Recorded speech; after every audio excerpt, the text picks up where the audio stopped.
सुप्रभात बच्चों। आज कक्षा 9th का भूगोल भाग से अध्याय 2 भारत का भौतिक स्वरूप इसका अध्ययन करेंगे। अध्याय के महत्वपूर्ण बिंदु। भारत विभिन्न स्थलाकृतियों वाला एक विशाल देश है। हमारे देश में पर्वत, मैदान, मरुस्थल, पठार, द्वीप समूह आदि सभी प्रकार की भू आकृतियाँ पाई जाती हैं। भारत की भौगोलिक आकृतियों को हिमालय पर्वत श्रृंखला, उत्तरी मैदान, प्रायद्वीपीय पठार, भारतीय मरुस्थल, तटीय मैदान व द्वीप समूह में विभाजित किया जा सकता है। दक्षिण का प्रायद्वीपीय पठार अत्यंत प्राचीन है।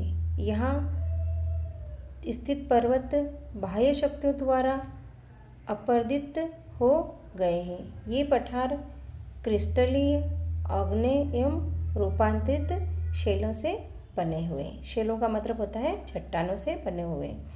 दक्षिण का पठार एक त्रिभुजाकार भूभाग है जो नर्मदा नदी के दक्षिण में स्थित है। अरावली पर्वत के पश्चिम किनारे पर थार का मरुस्थल स्थित है। भारत में 2 द्वीपों के समूह भी स्थित है। अंडमान और निकोबार द्वीप समूह, दूसरा है लक्षद्वीप। लक्षद्वीप समूह छोटे प्रवाल द्वीपों से बना है। यह 32 वर्ग किलोमीटर के छोटे से क्षेत्र में फैला है। पहले इसको लक्काद्वीप, मिनिकॉय द्वीप तथा एमिन द्वीप के नाम से जाना जाता था। 1973 में इसका नाम लक्षद्वीप रखा गया। बंगाल की खाड़ी में उत्तर से दक्षिण की तरफ फैले द्वीपों की श्रृंखला को अंडमान एवं निकोबार द्वीप के नाम से जाना जाता है।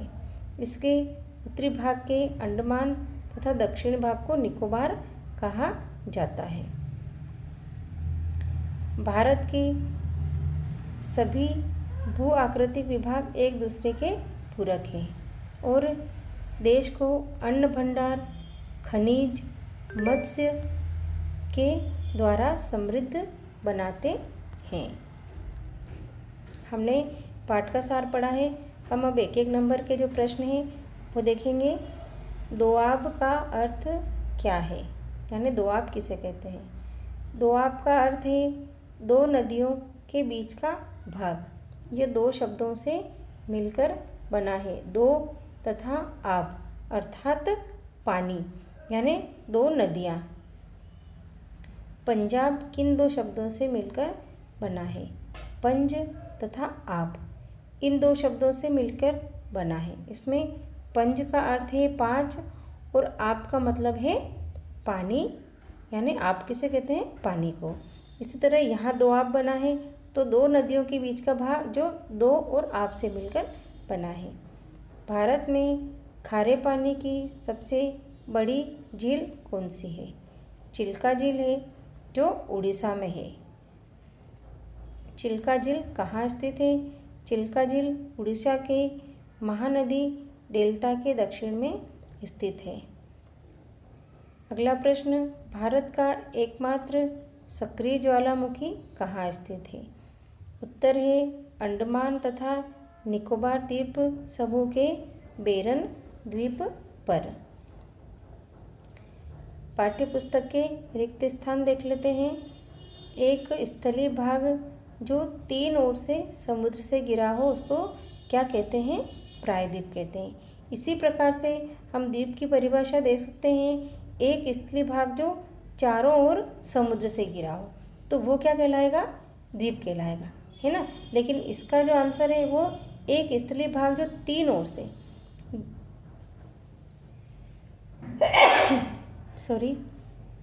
तीन ओर से घिरा है तो वो प्रायद्वीप कहलाएगा और जो चारों ओर से समुद्र से घिरा होगा वो द्वीप कहलाएगा। दूसरा है भारत के पूर्वी भाग में म्यांमार की सीमा का निर्धारण करने वाले पर्वतों का संयुक्त नाम है, क्या है। इसमें हिमाचल, पूर्वांचल, उत्तराखंड या इसमें से कोई नहीं, तो इसका उत्तर आएगा पूर्वांचल। यह संयुक्त रूप से कई पर्वतों से घिरा क्षेत्र है। गोवा के दक्षिण में स्थित पश्चिम तटीय पट्टी है ना, जिसे क्या कहा जाता है, इसका नाम है कोंकण। पूर्वी घाट का सर्वोच्च शिखर, इसका आएगा महेंद्रगिरी। निम्नलिखित प्रश्नों के उत्तर संक्षेप में। परीक्षा की दृष्टि से महत्वपूर्ण प्रश्न है ये। प्रश्न है, भाबर क्या है? नदियां पर्वतों से नीचे उतरते समय शिवालिक के ढाल पर 8 से 16 किलोमीटर की चौड़ी पट्टी गुटिका का निक्षेपण करती है, जिसे भाबर कहते हैं। इसका मतलब ये है कि जैसे नदियाँ ढाला से पर्वतों से निचले मैदान में आती है, तो वो क्या करती है, चौड़ी पट्टी गुटिका का निक्षेपण करती है, यानी कुछ मिट्टी वहाँ पर जम जाती है, जो क्या कहलाती है, भाबर कहलाती है। हिमालय के 3 प्रमुख विभागों के नाम उत्तर से दक्षिण की ओर क्रमशः बताइए। सबसे पहला आएगा हिमाद्री, दूसरा हिमाचल और तीसरा आएगा शिवालिक। तीसरा प्रश्न है, अरावली और विंध्याचल की पहाड़ियों में कौन सा पठार स्थित है? तो इसका उत्तर है मालवा का पठार। प्रश्न नंबर 4, भारत के उन द्वीपों के नाम बताएं जो प्रवाल भित्ति के हैं। लक्षद्वीप, मिनिकॉय एवं एमिनो द्वीप। इन्हें आजकल लक्षद्वीप के नाम से भी जाना जाता है, जो प्रवाल भित्ति के बने हुए हैं। महत्वपूर्ण प्रश्न है, इसका प्रश्न बनेगा बांगर व खादर में अंतर बताइए। इसको देख सकते हैं, बांगर व खादर में अंतर है ना, अंतर बताइए। तो पहले आएगा बांगर और इसके बाद में आएगा खादर। तो इसका पहला है, उत्तरी मैदान के पुराने जलोढ़ भाग को बांगर कहते हैं, और इसका पहला आएगा बाढ़ के मैदानों के नवीन जलोढ़ को खादर कहते हैं। दूसरा है, ये नदियों के बाढ़ वाले मैदान के ऊपर स्थित है, यहाँ बाढ़ का पानी नहीं पहुँच पाता है। ये इन क्षेत्रों में बाढ़ के समय नदी का पानी संपूर्ण क्षेत्र में फैल जाता है तथा नवीन जलोढ़ की परत जम जाती है, यानी नदियों द्वारा लाई गई नई मिट्टी की परत जम जाती है, इसलिए इसको खादर कहते हैं। इनका प्रत्येक वर्ष पुनर्निर्माण नहीं होता है, इनका प्रत्येक वर्ष पुनर्निर्माण होता है, यानी हर साल नदियों द्वारा लाई गई मिट्टी इस पर जमती रहती है। यह कम उपजाऊ होते हैं और ये अधिक उपजाऊ होते हैं। खादर का मतलब ही खाद से या उपजाऊपन से है। प्रश्न है, भारत के उत्तरी मैदान का वर्णन कीजिए। इसका उत्तर, भारत के उत्तरी मैदान का वर्णन निम्न प्रकार से है। नंबर 1, उत्तरी मैदान हिमालय पर्वत प्रदेश एवं प्रायद्वीपीय पठार के मध्य स्थित है। इस मैदानी क्षेत्र का विस्तार 7 लाख वर्ग किलोमीटर में है। यह मैदान लगभग 2400 किलोमीटर लंबा एवं 240 से 320 किलोमीटर चौड़ा है। तीसरा है, यह मैदान उत्तर में हिमालय से आने वाली नदियों द्वारा लाए गए महीन जलोढ़कों का द्वारा निर्मित है, यानी महीन बारीक मिट्टी द्वारा निर्मित है। चौथा है, उच्चावच में बहुत कम विषमताओं वाला यह लगभग समतल भूभाग है।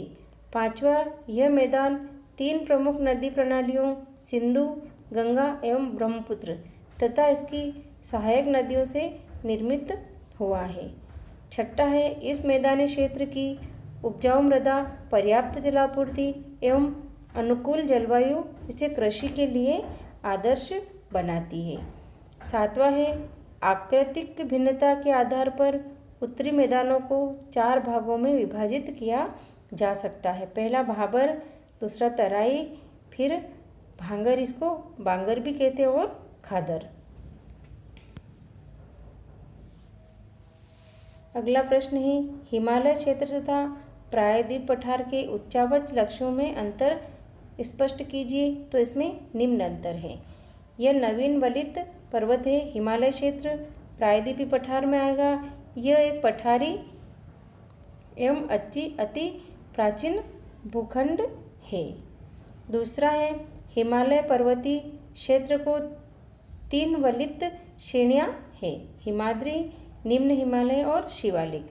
इसी प्रकार प्रायद्वीपीय पठार के 2 भाग हैं, मध्यवर्ती पूर्वी दक्कन, है ना। पहला है मध्यवर्ती पूर्वी और दूसरा है दक्कन का पठार। तीसरा इसमें आएगा, हिमालय क्षेत्र में ऊंचे पर्वत शिखर एवं गहरी घाटियां हैं। इसी प्रकार से प्रायद्वीपीय में इस पठारी भाग में चौड़ी तथा छिछली पर्वतीय घाटियां एवं गोलाकार पहाड़ियां हैं। चौथा आएगा, हिमालय क्षेत्र में अधिक हिमनद एवं दर्रे पाए जाते हैं।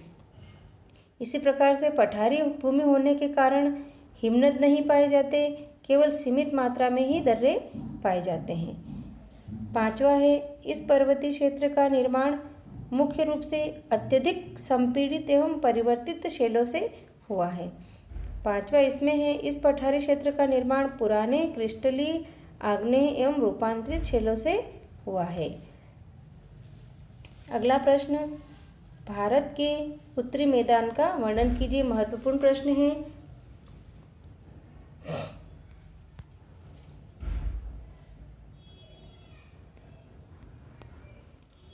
ये हमने वैसे पहले पढ़ लिया था, एक बार और पढ़ लेते हैं।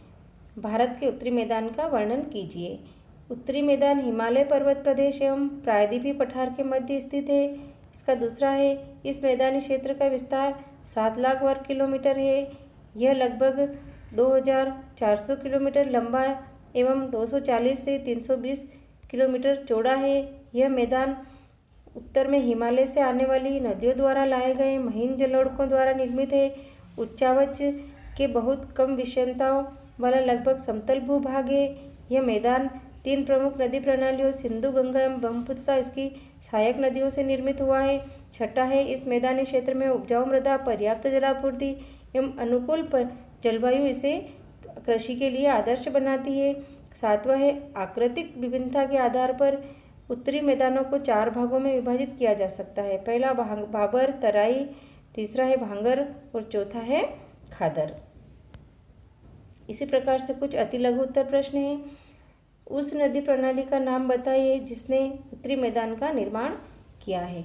तो हमने अभी पढ़ा है, उत्तरी मैदान का निर्माण सिंधु, गंगा एवं ब्रह्मपुत्र और इसकी सहायक नदियों द्वारा हुआ है। प्रश्न, उत्तरी मैदान का निर्माण कैसे हुआ?